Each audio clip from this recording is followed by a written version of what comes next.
And we are doing NFL divisional and conference championships. And I gotta say, I'm pretty happy with the Super Bowl matchup. Not my 100% perfect Super Bowl matchup, but still a good Super Bowl matchup. And I don't dislike either of the two teams that are in there. Mainly, the Packers just showed that Aaron Rodgers sucks in the playoffs. Aaron Rodgers is not a playoff winner, and I will laugh at Packers fans forever. Because here's the thing. I'm a Lions fan, right? I admit the Lions suck. So I can just troll people, right? Right? Because all these Packers fans are out here saying they're one of the best teams in the league every single year, yet they've only been to the Super Bowl, like, once with Aaron Rodgers. Just saying. He can't win in the big games. But that's not what we're going to talk about right now. First, we're going to talk about the divisional round. Then we're going to talk about some quarterback situations. Hirings and quarterback situations. Hirings we'll go through quickly, and we'll talk more about our feelings about hirings next week. But we'll talk a bit more about the quarterbacks. But for now, I want to focus on the playoffs for this week, since that's still what's going on. So we're going to go to the divisional round. The first game was the Packers and the Rams, and the Rams put up absolutely zero fight.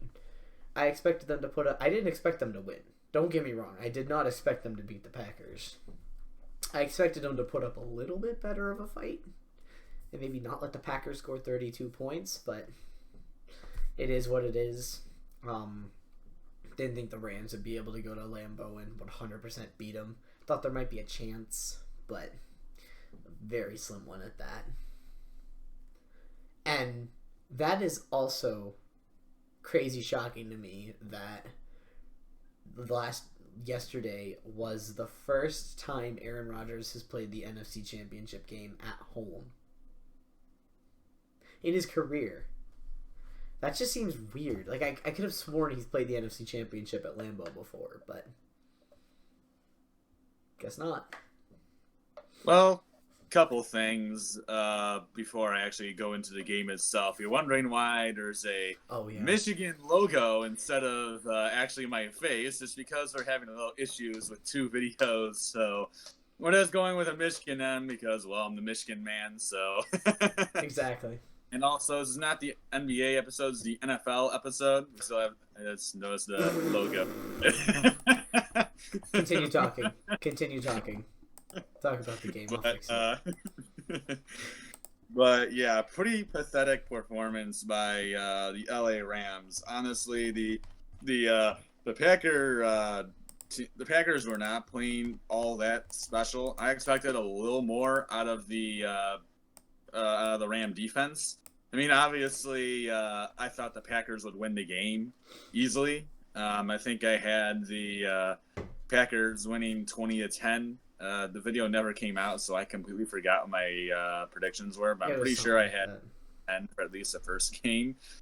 But this was not what I expected at all. I mean, the Packers had whatever they got their way, whichever way they wanted, offensively.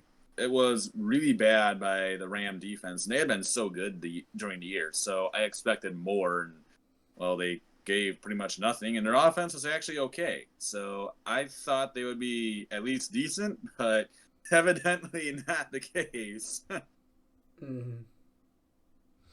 Yeah. And also, real quick, Jets owner Woody Johnson is back, so that'll be interesting to see how that goes, because he was really good. He was a great owner. But, little side note, but yeah, Packers beating the Rams, moving on to the NFC Championship game. And then Bills-Ravens. Wow. Like, I know the Ravens lost Jackson in the third quarter, but they only had 3 points up to that point. And then they didn't score the rest of the game. They scored only 3 points in a playoff game. Well, the Bills defense, the Bills defense showed up. I've always loved the Buffalo Bills defense. I always thought this was an outstanding Bills defense. They have always had outstanding talent. Ed Oliver is so stinking good. They have all kinds of players at linebacker. Tre'Davious White has played very well. they have tons and tons of talent on the defensive end, and what they had lacked for so long is offense. And then they finally got that when Josh Allen showed up, and Stephon Diggs just played like an absolute all-star. No one could stop him. So that was why I really liked specifically the Bills during the year. I thought they'd be very good. 13-3. I was right. a Hail Murray away from being 14-2. Yeah. But Buffalo, outstanding team, outstanding game. Obviously, the Ravens did lose Lamar Jackson in the game. I don't remember what. I think it was like concussion. Yeah, it is. It wasn't concussion, but I'm trying to remember what quarter it was. I'm pretty sure you said it was the third quarter. I was hanging out with friends at the time, so I watched the beginning of the game. I left at about halftime. I remember they were inside getting tacos, and we were sitting in the parking lot. And you texted me saying Jackson was out. I'm like, well, Bills are gonna win. But still, they shut down. This is the second year in a row that Lamar Jackson has just gotten shut down in the playoffs. Well, Jackson has not been good in the playoffs for sure, but I think really what did in Baltimore was Jackson going out. Oh, that confirmed it. They had a tough time generating offense with Jackson in. Without Jackson, it's going to be harder yet. But the Bills... Really what killed them, honestly, was the 101-yard pick six. That was crazy. Jackson threw on the goal line. That was really the game changer. Because if the Ravens scored that touchdown, I think it is a completely different game. Instead, it turns out being a touchdown for Buffalo, and yeah. Yeah, exactly. But congratulations to the Bills. I've loved watching the Bills, and it was awesome to see them go to the AFC Championship game after, stinking for the longest time. Speaking of stinking for the longest time, the Browns were in the divisional round playing the Chiefs and almost won. I think most of that is because Mahomes was injured. I don't remember. I don't know when he was injured, but still, I mean, the Chiefs play down to their level, but they were in a dogfight with the Browns. Obviously, Chad Henne came in, didn't do that great after that interception in the end zone, but all that matters was Chad freaking Henne on 3rd and 5. I'm sorry, Browns fans, but if you allow 35-year-old Chad Henne to run 15 yards on you to set up a 4th and inches, you don't deserve to win that game at that point. But they played very well, so congrats to the Browns. They're going to be back, but for now we can keep calling them the same old Browns. Also, Andy Reid, the most conservative coach I've ever seen, threw the ball on... First off, he went for it on 4th and inches. Second off, he threw the ball on 4th and inches.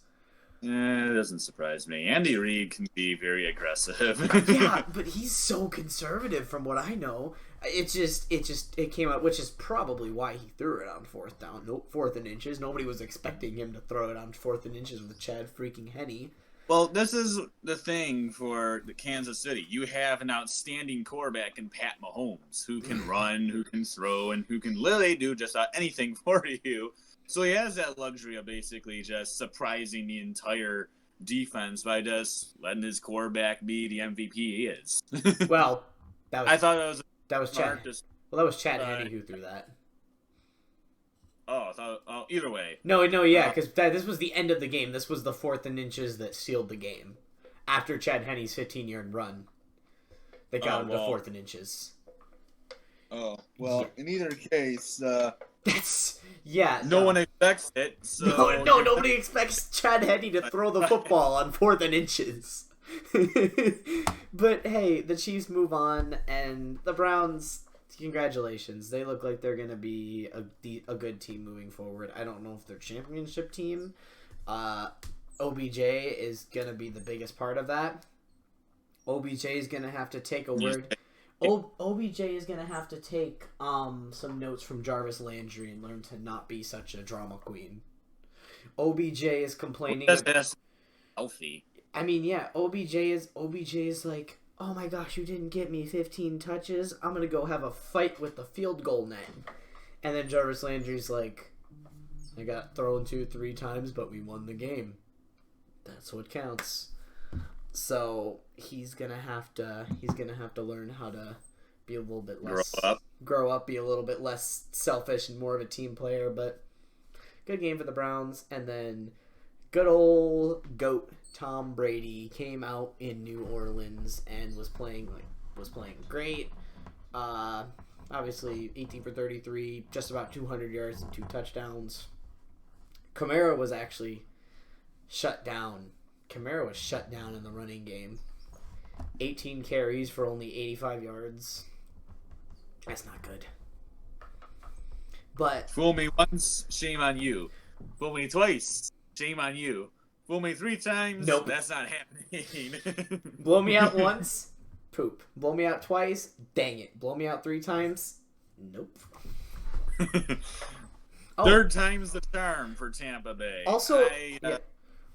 Also, apparently, real quick, because I know we're talking about Michigan, apparently not all Michigan athletics are closed off, because Michigan volleyball played last night. Oh, that's weird. I know. My friend from Minnesota texted me that Minnesota beat Michigan in volleyball, and I'm like, they played volleyball last night? I thought Michigan was shut down. But hey, maybe that's good hope for the future. But yeah, no. But we'll get into the whole Michigan pause in the basketball episode, since that obviously is gonna hurt. But anyways, big win for Tampa Bay against New Orleans. I thought this would be very close, and instead, Drew Brees was terrible. He was awful in that game. Really bad passes. Could not throw it down the field. He doesn't look like himself, honestly. And he's obviously he's considering retirement at the end of the year, at the end of this year, which is really sad because I love Drew Brees and he's better than the way he played this year. But I think it's likely he retires and Saints will be in the running for a quarterback unless they go with Winston. Or they go for Stafford. Watson. We'll get into that also later. Ooh. Or Watson. Ooh, Deshaun Watson on the Saints would be fun. That would be scary. But yes. That's another word for it. But for Tampa, the GOAT being the GOAT, Tampa Bay's starting to really rally right now.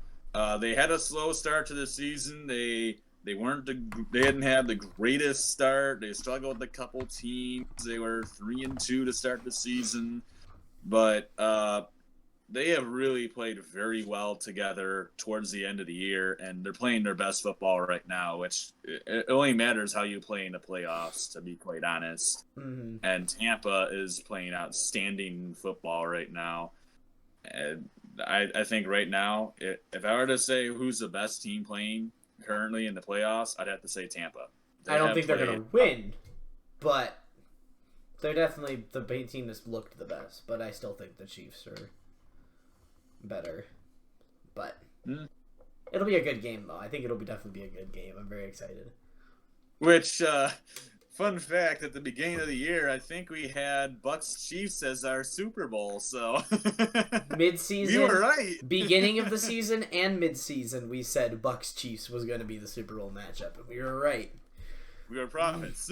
Moving on to the conference championship, I want to mainly focus on the first game. The second game, we met the first game. First off, ESPN has the scoring by quarter wrong. It says they scored 7 points in the third quarter and only 21 in the first half. No, they scored 28 in the first half and oh no, they did score wait. Hang on. 7, 14, 28. Wait. No, I'm thinking wrong. Never mind. I'm being stupid. I completely am being stupid. Never mind. They came out and instantly scored in the third quarter. That's where I was Yeah. They scored on the third play because they forced the fumble and took it in. Well, almost took it in. But obviously the Packers and Bucks both made a lot of mistakes. The refs definitely let them play. There's a lot of pass interference that was just not called on both sides. Yeah, I got a lot to say about this, but go ahead. Yeah, but as well, obviously the Packers really screwed up. One of their two biggest screw ups was right at the end of the first half when they somehow let what's his face? I completely forgot who got behind him. Scotty Miller. Yes, they let him get right behind him and score with 1 second left, and I'm like, and then here they come out in the next half.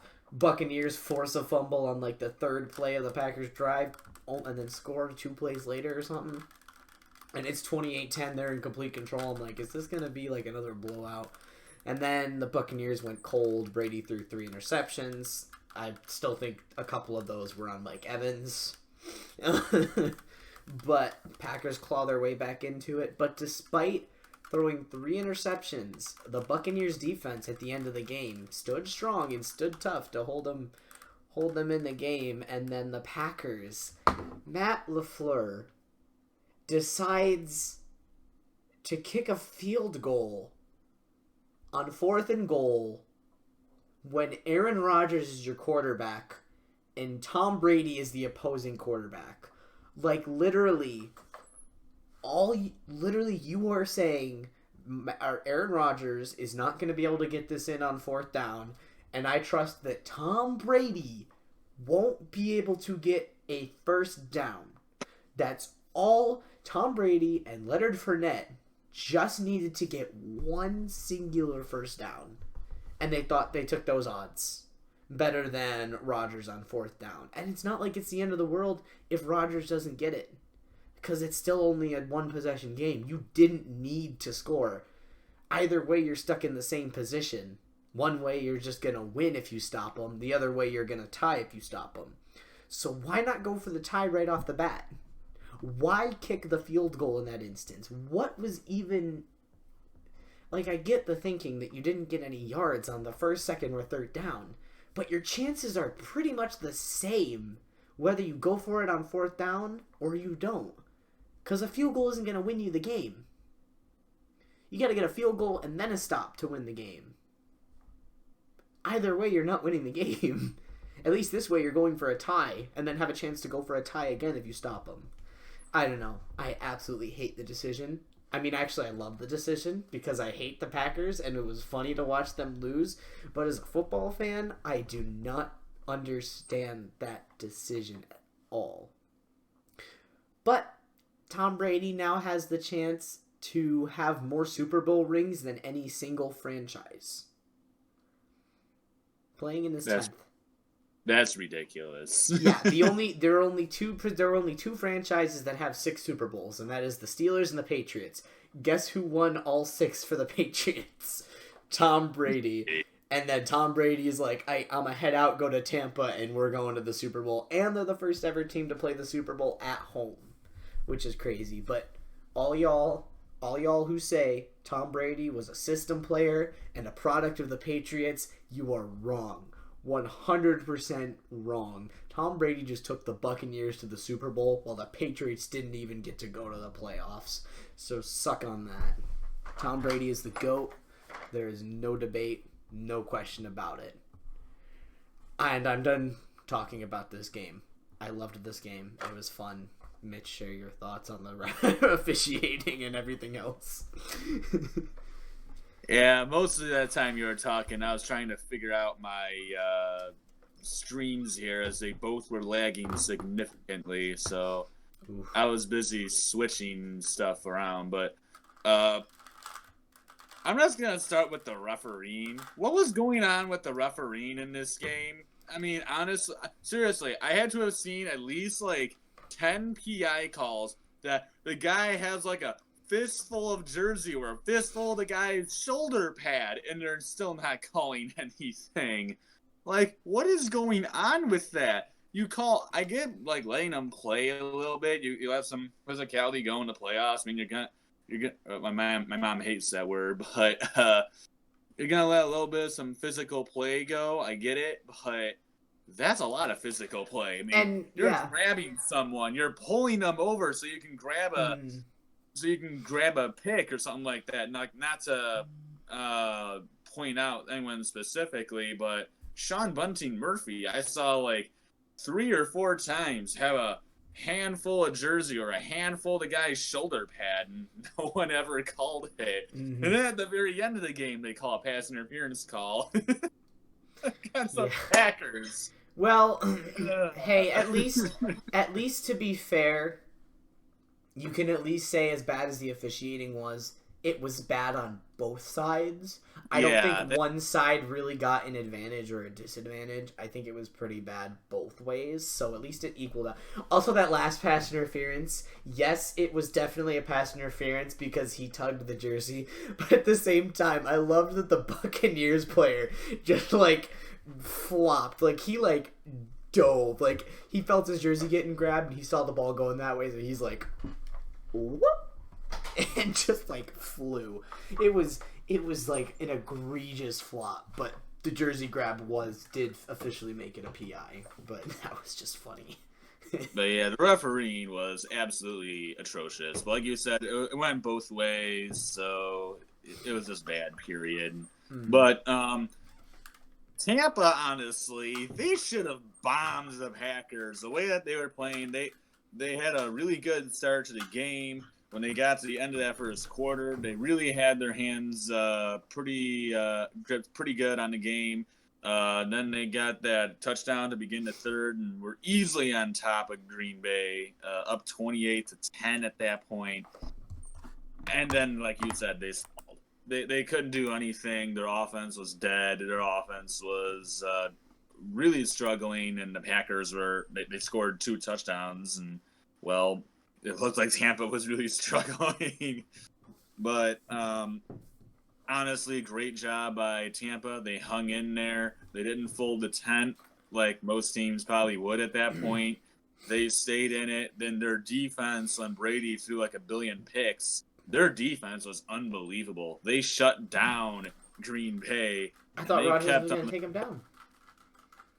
Yeah, they kept them to absolutely nothing, which was very impressive, I thought, by the Tampa defense. They did an outstanding job, and really that's what won them the game. Yeah, and I'm sorry, Aaron Rodgers fans, but like, he's not good in the playoffs. I mean, if he was good in the playoffs, he would have beat that Buccaneers team. Like, that Buccaneers team was good, but you have 3 chances off of 3 straight interceptions that you get nothing.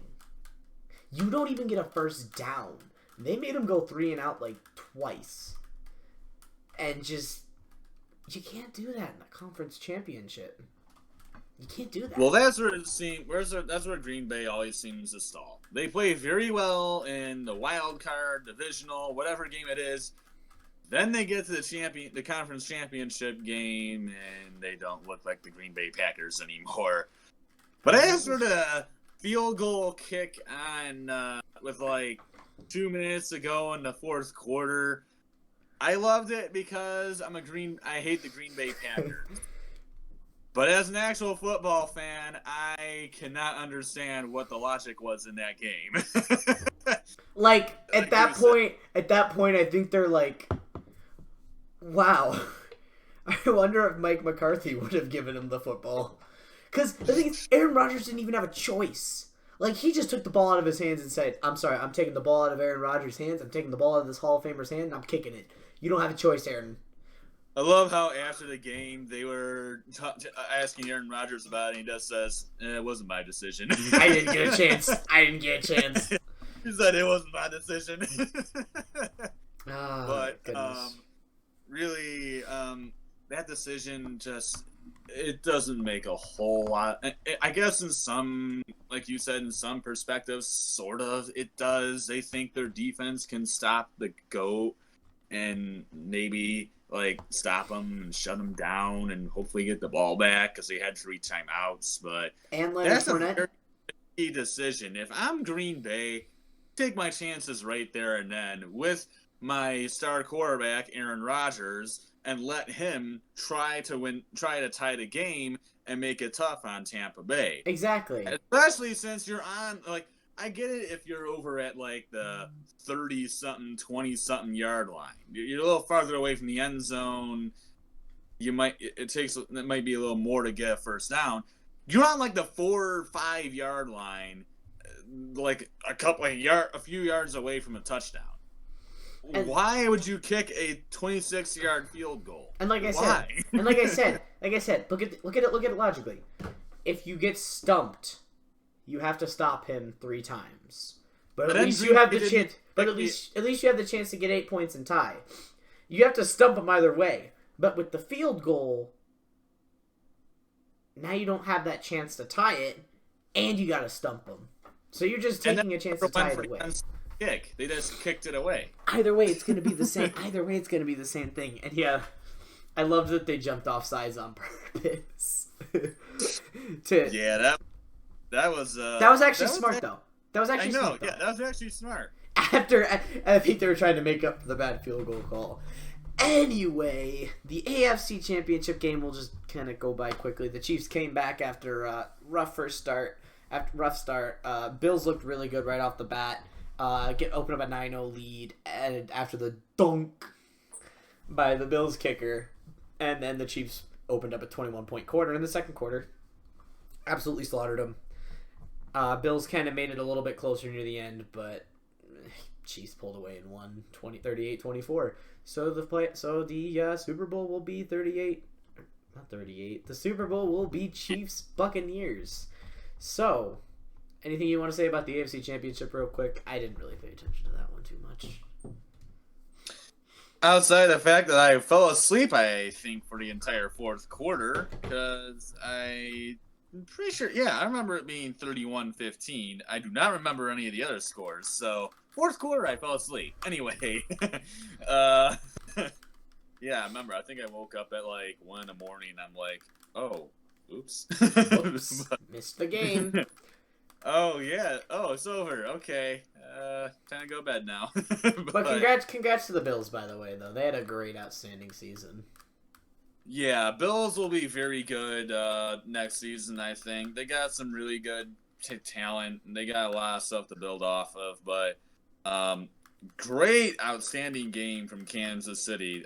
Rough starting that entire first quarter. They were not looking great. The Bills were playing very well, and then the second quarter, 21 points. All this right in a row in the span of like 10 minutes, just 3 touchdowns. Very, very good job by Kansas City. Pat Mahomes coming out of the concussion protocol after getting hurt against the Browns, and even dealing with a toe injury. Didn't matter. Still was outstanding. 29 of 38, 325 yards and 3 touchdowns. That's a lot like Pat Mahomes. Doesn't look like he was anything different. But Kansas City playing like Kansas City. It's going to be very fun. The Super Bowl game. I'm really excited for it. I mean, we had this Super Bowl picks mid-season and preseason. Yeah. All right. But Chiefs. Excited for... sorry, what? Chiefs Bucks.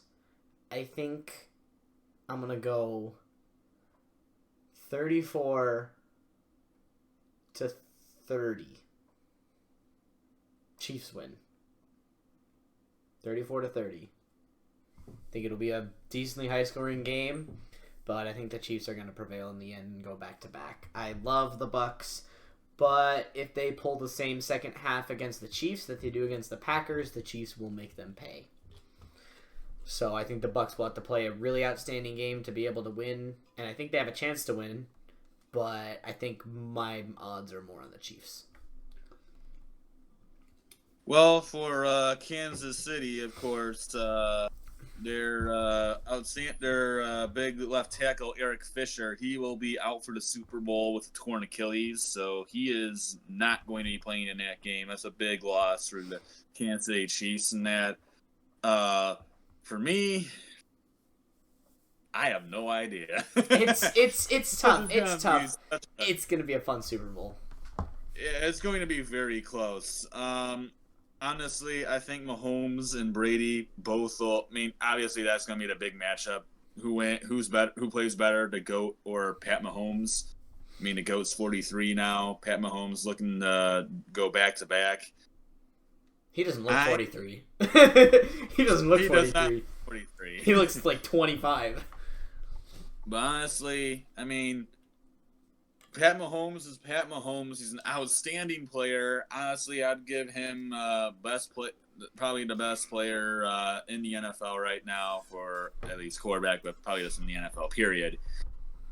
I'm gonna give the slight edge to the GOAT Tom Brady and the Ooh. Tampa Bay Bucks. I love Kansas City.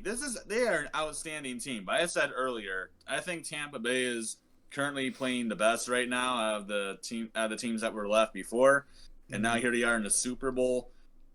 It's gonna be close, okay? I'm not gonna say the Bucks are gonna blow out the Chiefs or anything along those lines. This is going to be like last second, someone's on a drive, tries to win the game, or it's a little short. Whatever the case may be, it's going to be down to the wire. But I'm going to give Tom Brady. He is the GOAT. He is an outstanding player. I think he pulls off this one.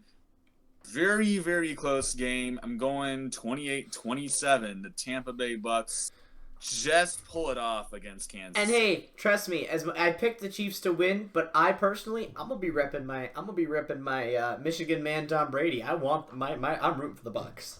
That's my team that I'm rooting for. That was my team that I was gonna be rooting for regardless. I don't want to.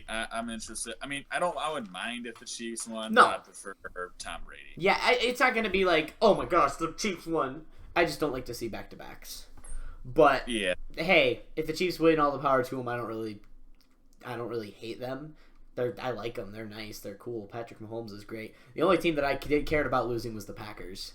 So we were going to talk about signings and stuff, but this video ran a lot over time, and we still have another video that's going to be long to go. So we'll actually get into those next week. Our feelings about them. That's what we'll focus on because it's going to be Pro Bowl week, so not much going on except for the Pro Bowl, which I don't watch the Pro Bowl ever. But of course, a lot of teams got their new head coaches lately.